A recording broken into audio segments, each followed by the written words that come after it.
Hello children. In this section we will see what happens when metals reacts with acid. ठीक है, अब हम लोगों ने पहले एयर के साथ मेटल्स का रिएक्शन देखा, फिर वाटर के साथ देखा, तो हमें उन दोनों से कुछ कंक्लूजन मिले कि हमारा ये वाला मेटल ज़्यादा रिएक्टिव है और ये वाला मेटल थोड़ा कम रिएक्टिव है। अब हम लोग एसिड्स के साथ इनका रिएक्शन देखेंगे। ठीक है, you have already learn that metal reacts with acid to give a salt and hydrogen gas. तो ये आप लोगों ने बहुत पहले, आप कोई भी एक एग्जांपल लेके इसको याद कर सकते हैं। ठीक है, हम लोगों ने मेटल लिया था जिंक, और उसके साथ आप कोई भी डाइल्यूट एसिड, जैसे आप हाइड्रोक्लोरिक एसिड अगर ले लेंगे तो जिंक और क्लोरीन मिलके जिंक क्लोराइड बनाएंगे और हाइड्रोजन गैस फॉर्म होगी। ओके, सो देखो सॉल्ट एंड हाइड्रोजन, तो ये ZnCl2 सॉल्ट हो गया और H2 हाइड्रोजन गैस। ओके, सो अब देखते हैं हम लोग इस पे बेस्ड कुछ activities. Collect all the metal sample except sodium and potassium again. तो जो भी मेटल लें आप, बस सोडियम और पोटेशियम को ना लें, क्योंकि आप लोगों को पता है कि सोडियम और पोटेशियम कोल्ड वाटर के साथ कितना विग्रसली रिएक्ट करते हैं, तो एसिड के साथ तो वो और ज्यादा विग्रसली रिएक्ट करेंगे। ठीक है, if the samples are tarnished rub them clean with sandpaper. Tarnish का मतलब अगर उनके ऊपर कोई लेयर आ गई, सपोज ये जिंक मेटल है, इसके ऊपर अगर आपको लगता है कि कोई ब्लैकिश या कुछ ग्रीनिश कुछ लेयर आ गई है, तो पहले हम सैंड पेपर से इसको रब करेंगे and then we will do this experiment. Question क्या है हमारे पास? Do not take sodium and potassium as the react vigorously even with cold water. तो हम लोग सोडियम पोटेशियम को यहाँ पे नहीं लेंगे इस एक्सपेरिमेंट में। अब क्या करना है? Put the sample separately in test tube containing dilute hydrochloric acid. तो बहुत सारी टेस्ट ट्यूब लेंगे जिसमें हम डाइल्यूट हाइड्रोक्लोरिक एसिड रखेंगे और उसके अंदर एक थर्मामीटर हम सस्पेंडेड रखेंगे। थर्मामीटर का जो आपका बल्ब है वो एसिड के अंदर होना चाहिए, ताकि कोई भी जो टेम्परेचर चेंज होगा वो हम नोट कर पाए।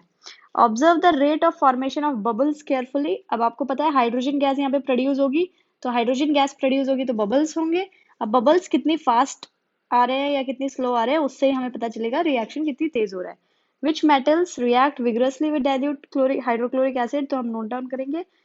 With which metal did you record the highest temperature, और आपको किसमें सबसे ज्यादा टेम्परेचर दिखा। Arrange the metal in decreasing order of reactivity with dilute acid. ठीक है, तो मैं इससे रिलेटेड कोई वीडियो सर्च करके सेंड करने की कोशिश करूंगी। बाकी एक बार हम देखते हैं कि ऐसे रिएक्शंस में होगा क्या। Right equation for the reaction of magnesium, aluminium, zinc and iron with dilute hydrochloric acid. तो एक बार आप जल्दी से पॉज करके मैग्नीशियम के साथ, एल्यूमिनियम के साथ, जिंक के साथ और आयरन के साथ एक बार हाइड्रोक्लोरिक एसिड की इक्वेशन जल्दी से लिखेंगे आप लोग पॉज करके।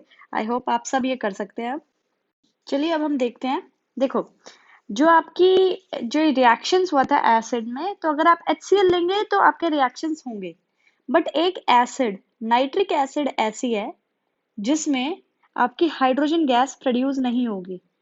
और आप लोग याद रखें ये क्वेश्चन ना, ये जो अभी हम पढ़ने वाले हैं, ये 11th क्लास तक में भी ये क्वेश्चन आता है और बच्चे नहीं बता पाते हैं, तो प्लीज आप ध्यान से सुनेंगे।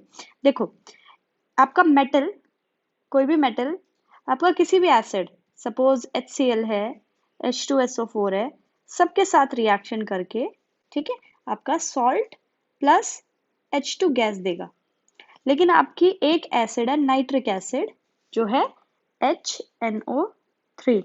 HNO3 के साथ ये आपका H2 नहीं देगा, इंस्टेड ऑफ H2 ये आपका वाटर देगा। ठीक है, यहाँ पे हाइड्रोजन गैस नहीं रिलीज होगी, हाइड्रोजन जैसे ही बनती है वो वाटर में कन्वर्ट हो जाती है।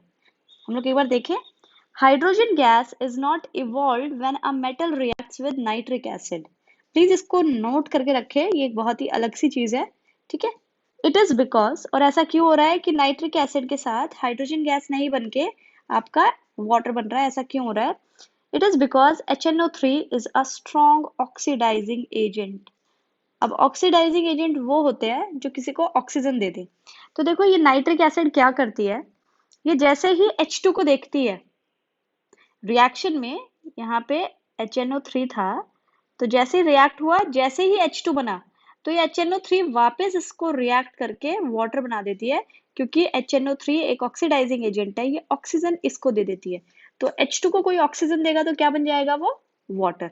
समझ में आया? क्वेश्चन आ जाए कि why hydrogen gas is not evolve when metals react with nitric acid, तो आप बता सकते हो because nitric acid is a oxidizing agent, it oxidizes H2 produced to water। और H2 जो प्रोड्यूस हुआ है उसको किस में ऑक्सीडाइज कर देती है, वाटर में।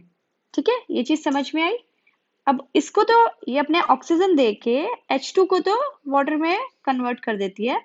दूसरा, अब ये जो NO2 या ये जो बचा है, ये वाला जो पार्ट बचा है, इसमें से एक ऑक्सीजन बच गया है, it itself get reduced to any of the nitrogen oxide। अब जो ये बच गया है, अब या तो ये N2O या NO या NO2 बना लेगी। समझ में आया? ये चीज समझ में आई कि ये अपना एक ऑक्सीजन दे देती है हाइड्रोजन गैस को और हाइड्रोजन बन जाती है वाटर, और ये खुद रिड्यूस हो जाती है, या तो वो N2O नाइट्रोजन डाइऑक्साइड या NO, ठीक है, नाइट्रोजन ऑक्साइड, या फिर NO2 nitrogen die nitrogen oxide और ये नाइट्रोजन डाइऑक्साइड। ठीक है, इसमें फॉर्म कर लेगी। बट मैग्नीशियम एंड मैग्नीज, अब देखो क्या हुआ, सारे मेटल्स के साथ ये कहानी चल रही थी। ठीक है, इस चीज को समझिए। अब क्या हुआ, अब एक थोड़ा सा ट्विस्ट आया, एक बार देखते हैं। देखो अभी तक क्या हो रहा था, आपके कोई भी मेटल है, एनी रैंडम मेटल, ये आपका HNO3 के साथ रिएक्ट करने की कोशिश कर रहा है। HNO3 जैसे ही मेटल को देखती है तो ये रिएक्ट होके सिंपल जैसे एक एसिड को करना चाहिए था, ये बनाती है। जैसे ही ये H2 बना तो ये वापस इस पे अटैक करके ऑक्सीजन दे देती है इसको, और इसको बना देती है H2O, ऑक्सीडाइज कर देती है हाइड्रोजन गैस को वाटर में, और ये खुद रिड्यूस हो जाती है N2O या NO2 या NO में। ठीक है, ये समझ में आया। अब क्या हुआ, अब HNO3 को हमने फिर से रिएक्ट कराया। अब ना जैसे ही, अगर आप मेटल, दो स्पेसिफिक मेटल है मैग्नीशियम और मैंगनीज, अगर मैग्नीशियम इसको दिखा या मैंगनीज दिखा, तो अब जैसे ही ये रिएक्शन करेगी तो वहां पे सॉल्ट प्लस H2 बनेगा। तो आप इसको ऐसे याद रखो, जैसे ही H2 बना HNO3 जाएगी उसको वाटर में कन्वर्ट करने, ये दोनों इसको यहीं रोक लेंगे कि एक बार करके दिखाओ वाटर में कन्वर्ट, और आपकी जो नाइट्रिक एसिड है वो H2 को वाटर में कन्वर्ट नहीं कर पाएगी। तो सिर्फ ये दो मेटल, कौन कौन से, मैग्नीशियम और मैंगनीज जो है, जब वो रिएक्ट करते हैं डाइल्यूट HNO3 के साथ, तो आपकी हाइड्रोजन गैस इवॉल्व होती है। ठीक है, आप ये समझिए, जैसे ही ये H2 को वाटर में कन्वर्ट करने जा रही है तो ये दोनों बीच में बिल्कुल बाहुबली की तरह खड़े हैं और बोल रहे हैं कि अच्छा करके दिखाना जरा कन्वर्ट हमारे होते हुए, और आपकी HNO3 इन दोनों की प्रेजेंस में H2 को वाटर में कन्वर्ट नहीं कर पाती है। तो आपका HNO3 सिर्फ दो ही केसेस में हाइड्रोजन गैस इवॉल्व करेगी, या तो वो मैग्नीशियम के साथ रिएक्ट कर रही है या वो मैग्नीज के साथ रिएक्ट कर रही है। ठीक है, आगे देखते हैं। Now see, you must have observed in activity 3.11 that the rate of formation of bubbles was faster in case of magnesium। तो एक बार मैं वीडियो ट्राई करूंगी, तो आप नोट करें मैग्नीशियम के केस में सबसे ज्यादा स्पीड में बबल्स निकले थे। तो हम लोग यहाँ पे लिख सकते हैं, है ना, हम यहाँ पे मैग्नीशियम को नंबर दे सकते हैं। ठीक है, मैग्नीशियम था सबसे पहले, उसके बाद हम देखते हैं the reaction was also the most exothermic in this case. तो मैग्नीशियम में ही सबसे फास्ट बबल्स निकले थे, और सबसे ज्यादा एक्सोथर्मिक भी मैग्नीशियम के केस में ही था। ठीक है, तो देखो हम किस किस को टेस्ट कर रहे हैं, यहाँ पे किस किस की हम रिएक्टिविटी टेस्ट कर रहे हैं। हम यहाँ पे मैग्नीशियम की टेस्ट कर रहे हैं, ठीक है, हम यहाँ पे जिंक की टेस्ट कर रहे हैं, आयरन की टेस्ट कर रहे हैं, और एल्यूमिनियम की टेस्ट कर रहे हैं ना। ठीक है, the reactivity decrease in the order, सबसे पहले आपका मैग्नीशियम आएगा, फिर एल्यूमिनियम, फिर जिंक एंड आयरन। तो देखो इन्हीं चारों का तो कंफ्यूजन था, वाटर और एयर में ये चारों एक साथ एक जैसा कुछ दे रहे थे, तो हमें इन चारों में डिफरेंशिएशन नहीं पता चल रहा था, है ना। तो देखो अभी हमें क्लियर हो गया कि आपका सबसे ज्यादा रिएक्टिव इन चारों में मैग्नीशियम है पहले, फिर एल्यूमिनियम है, फिर जिंक है, और फिर आयरन है। समझ में आया? ठीक है, और इसमें जब आप किसी के साथ भी रिएक्ट करेंगे तो होगा क्या, सॉल्ट एंड वाटर प्रोड्यूस हो रहा, H2 प्रोड्यूस हो रही होगी। ठीक है, अब देखिए, in case of copper no bubbles were seen and the temperature was also remained unchange. तो हम ये कह सकते हैं कॉपर के साथ तो एसिड ने रिएक्शन ही नहीं किया, तो क्या हो जाएगा, this shows that copper does not react with dilute HCl। तो एक बार हम लोग थोड़ा रिएक्टिविटी सीरीज से जो जो हमने समझा एक बार देख ले। हमें पता चला था कि पोटेशियम और सोडियम तो सबसे टॉप पे थे, उसके बाद थोड़ा कैल्शियम जो कोल्ड वाटर के साथ भी रिएक्ट कर रहा था, तो यहाँ से हमें ये पता चल गया था ये नेक्स्ट नंबर पे आपका आ रहा था, आपका magnesium, aluminium, zinc and iron आ रहा था, बट एसिड के साथ रिएक्ट होने के बाद अब हमें पता चल गया मैग्नीशियम टॉप पे है, फिर आपका एल्यूमिनियम है, फिर आपका जिंक है और फिर आपका लास्ट में आयन है। ठीक है, पहले ही हमने कंक्लूड किया हुआ था कि आपका कॉपर इनसे कम है, और कॉपर से भी कम, ये जो कॉपर है वो थोड़ा सा एयर में तो रिएक्ट हो रहा था कम से कम, है ना, ब्लैक कोटिंग, कॉपर ऑक्साइड की कोटिंग कर रहा था जब उसे बर्न किया जा रहा था। बाकी आपका जो सिल्वर और गोल्ड है वो तो किसी के साथ रिएक्ट नहीं हो रहे थे। तो हमने थोड़ा सा इसको, देखो हमने रिएक्टिविटी सीरीज को थोड़ा बना लिया।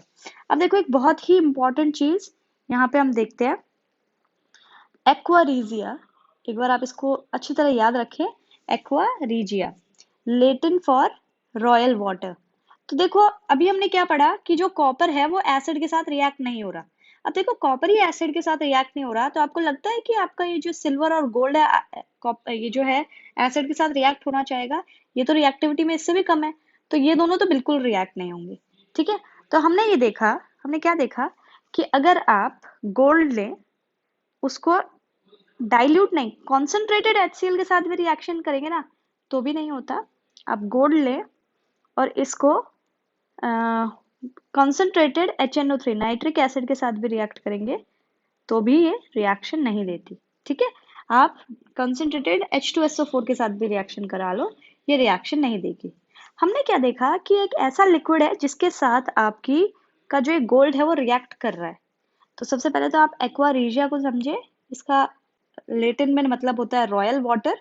ठीक है, is a freshly prepared mixture of concentrated hydrochloric acid and concentrated nitric acid.